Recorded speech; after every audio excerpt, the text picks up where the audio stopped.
खबर हिमाचल प्रदेश से लेते हैं, जहां पर मौसम विभाग की तरफ से अगले 3 दिनों तक भारी बारिश का अलर्ट जारी किया गया है। मौसम विभाग के मुताबिक शिमला, कांगड़ा, मंडी, चंबा और सोलन समेत कई इलाकों में भारी बारिश हो सकती है। बारिश की वजह से लैंडस्लाइड और बाढ़ जैसी घटनाएं भी देखने को मिल सकती हैं। मौसम विभाग ने चेतावनी दी है कि भारी बारिश की वजह से सतलुज, रावी, ब्यास नदी में अचानक से जलस्तर बढ़ सकता है, लिहाजा लोगों से सावधानी बरतने की अपील की गई है।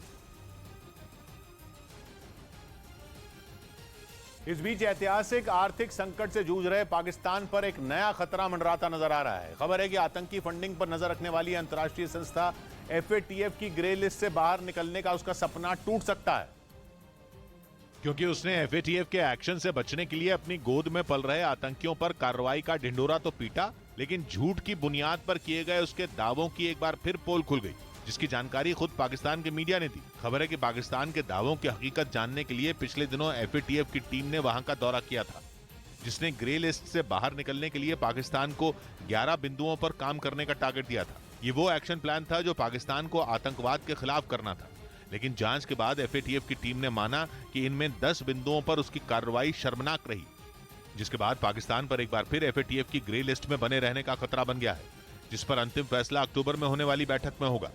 लेकिन खबर है कि अपनी कथनी और करनी में फर्क का पर्दाफाश होता देख पाकिस्तान अभी से नई पैंतरेबाजी में जुट गया और उसने आतंकी संगठन जैश ए मोहम्मद के सरगना मसूद अजहर को गिरफ्तार करने के लिए अफगानिस्तान सरकार को एक चिट्ठी लिखने का दावा कर दिया। इतना ही नहीं, उसने इस चिट्ठी में अफगानिस्तान में आतंकी मसूद अजहर के ठिकाने की जानकारी देने का भी दावा किया।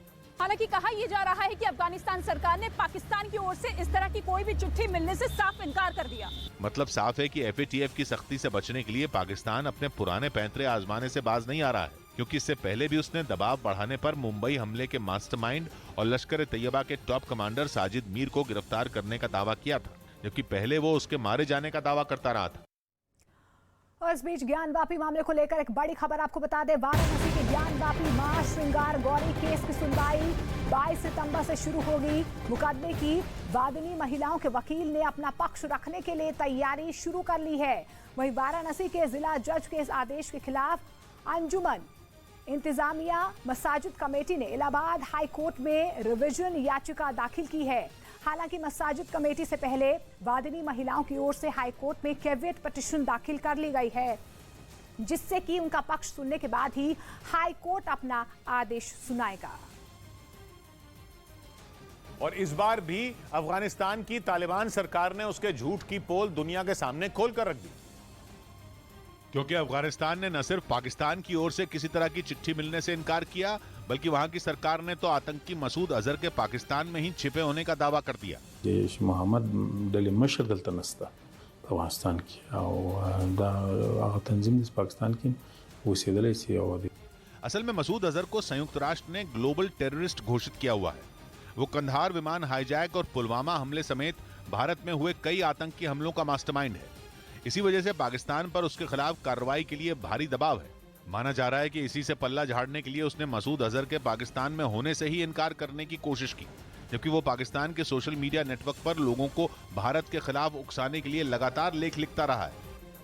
खबर आंध्र प्रदेश से लेते हैं। आंध्र प्रदेश के कृष्णा जिले में अवैध शराब की तस्करी के खिलाफ बड़ी कार्रवाई की गई है। आपको बता दें कि पुलिस ने इस पूरे मामले को लेकर अवैध शराब को रोड रोलर से नष्ट कर दिया। आंध्र प्रदेश में अवैध शराब की तस्करी को रोकने के लिए पुलिस ताबड़तोड़ एक्शन ले रही है और कई इलाकों में छापेमारी के साथ ही दूसरे राज्यों से लाई जा रही अवैध शराब को नष्ट कर रही है। इसी कड़ी में पुलिस ने तेलंगाना से तस्करी कर लाई जा रही अवैध शराब की 2,43,000 बोतलें जब्त की, जिसकी कीमत लगभग 5 करोड़ 47 लाख रुपए बताई जा रही है। अवैध शराब की पेटियों को कृष्णा जिले के नंदीगामा इलाके में लाया गया और विजयवाड़ा के पुलिस कमिश्नर की मौजूदगी में अवैध शराब की बोतलों को नष्ट कर दिया गया। वहीं अवैध शराब तस्करों पर शिकंजा कसते हुए पुलिस ने इस मामले में 6,075 केस दर्ज किए हैं। उधर उत्तर प्रदेश की राजधानी लखनऊ में समाजवादी पार्टी के नेताओं ने महंगाई के मुद्दे पर प्रदर्शन किया, जहां उन्हें रोकने के लिए भारी पुलिस बल तैनात किया गया। क्योंकि समाजवादी पार्टी के नेता और कार्यकर्ता पार्टी दफ्तर से विधानसभा भवन तक रैली निकालना चाहते थे, लेकिन जैसे ही उनका सामना पुलिस से हुआ वहां हंगामा मच गया। हालात ऐसे हो गए कि पुलिस वालों और समाजवादी पार्टी के कार्यकर्ताओं के बीच धक्का मुक्की होने लगी। विधायक समरपाल सिंह ने आरोप लगाया कि वो लोग शांतिपूर्ण प्रदर्शन करना चाहते थे, लेकिन उन्हें जानबूझकर इसकी इजाजत नहीं दी गई। और हम लोग जो है संवैधानिक तौर पर अपने धरने के लिए जाना चाहते हैं, लेकिन विधायकों को भी नहीं जाने दिया जा रहा। इसके बाद तो बवाल बढ़ता ही गया, जिसे काबू में करने के लिए प्रदर्शनकारियों को हिरासत में लेना पड़ा। इस दौरान समाजवादी पार्टी के कई कार्यकर्ता पुलिस और सरकार के खिलाफ नारेबाजी करते भी दिखाई दिए। घोषित इमरजेंसी है, बीजेपी सरकार डर गई है। बताया गया कि ये कार्यकर्ता अखिलेश यादव के ऐलान के बाद वहां इकट्ठा हुए थे, जो महंगाई और बेरोजगारी के मुद्दे पर सरकार के खिलाफ प्रदर्शन करना चाहते थे, लेकिन उन्हें इस बात की इजाजत नहीं मिली थी। हालांकि इसके बावजूद वो पार्टी दफ्तर से रैली निकालने के लिए वहां जुटने लगे, जिनसे निपटने के लिए पहले ही पुलिस की कई टीमों को तैनात कर दिया गया था। प्रदर्शनकारियों को रोकने के लिए वहां सैकड़ों की तादाद में पुलिस वाले मौजूद थे। ये जो बैरिकेडिंग देख पा रहे हैं, इसके बाद भी काफी संख्या में पुलिस बल तैनात किया गया। एक तरफ समाजवादी पार्टी के कार्यकर्ताओं ने पुलिस पर धक्का मुक्की का आरोप लगाया, तो वहीं पुलिस ने दावा किया कि वो लोग जिस जगह पर प्रदर्शन करना चाहते थे वहां पहले से ही हाईकोर्ट ने रोक लगाई हुई है। हाईकोर्ट का आदेश है कि किसी भी प्रकार का धरना प्रदर्शन यदि किया जाता है तो इको गार्डन के अंदर किया जाएगा। कार्यकर्ताओं ने आरोप लगाया कि वो दफ्तर में मौजूद अखिलेश यादव से मिलना चाहते थे, लेकिन पुलिस ने उन्हें अंदर जाने से पहले ही रोककर जबरन हिरासत में ले लिया। इधर ज्ञानवापी मामले में हिंदू पक्ष इलाहाबाद हाईकोर्ट पहुंचा। ज्ञानवापी मामले में हिंदू पक्ष ने इलाहाबाद हाईकोर्ट में कैवियट याचिका दाखिल की। इसमें अदालत से अपील की गई कि अगर मुस्लिम पक्ष ज्ञानवापी मामले में वाराणसी कोर्ट के आदेश को चुनौती दे तो उसका पक्ष भी सुना जाए। जम्मू कश्मीर के पुंछ में एक बस खाई में गिर गई, जिसमें बैठे 11 लोगों की मौत हो गई, जबकि कई घायल हो गए। इस हादसे के बाद घायलों की मदद के लिए सुरक्षा बल ने वहां रेस्क्यू ऑपरेशन चलाया। रेलवे ने जम्मू में वैष्णो देवी जाने वाले श्रद्धालुओं को बड़ा तोहफा दिया और 30 सितंबर से नवरात्रि स्पेशल टूरिस्ट ट्रेन चलाने का ऐलान किया। दिल्ली हाईकोर्ट ने पूर्व सांसद सुब्रमण्यम स्वामी को 6 हफ्तों के अंदर सरकारी बंगला खाली करने का निर्देश दिया। इससे पहले सुब्रमण्यम स्वामी ने अपनी सुरक्षा को खतरा बताते हुए दोबारा बंगला देने की मांग की थी।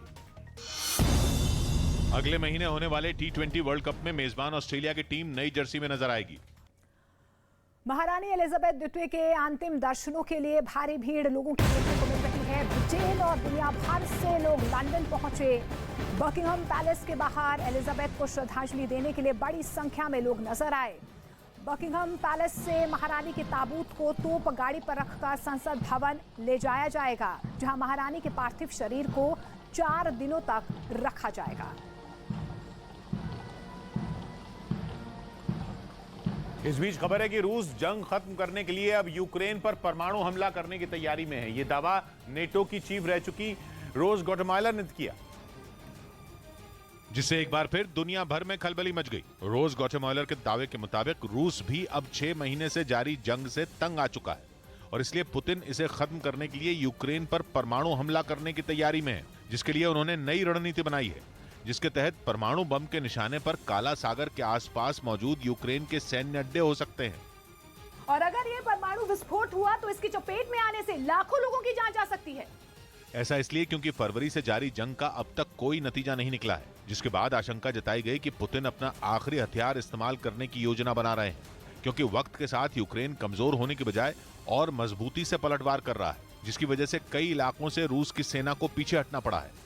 दावा है कि खार्किव के कई हिस्सों से तो रूस की सेना को यूक्रेन ने खदेड़कर बाहर कर दिया है, जिसके बाद पूर्व नेटो चीफ ने आरोप लगाया कि रूस के इस भीषण हमले का मकसद न केवल यूक्रेन में तबाही लाना होगा, बल्कि इसके जरिए अमेरिका और ब्रिटेन सरीखे देशों को अपनी ताकत दिखाना भी होगा।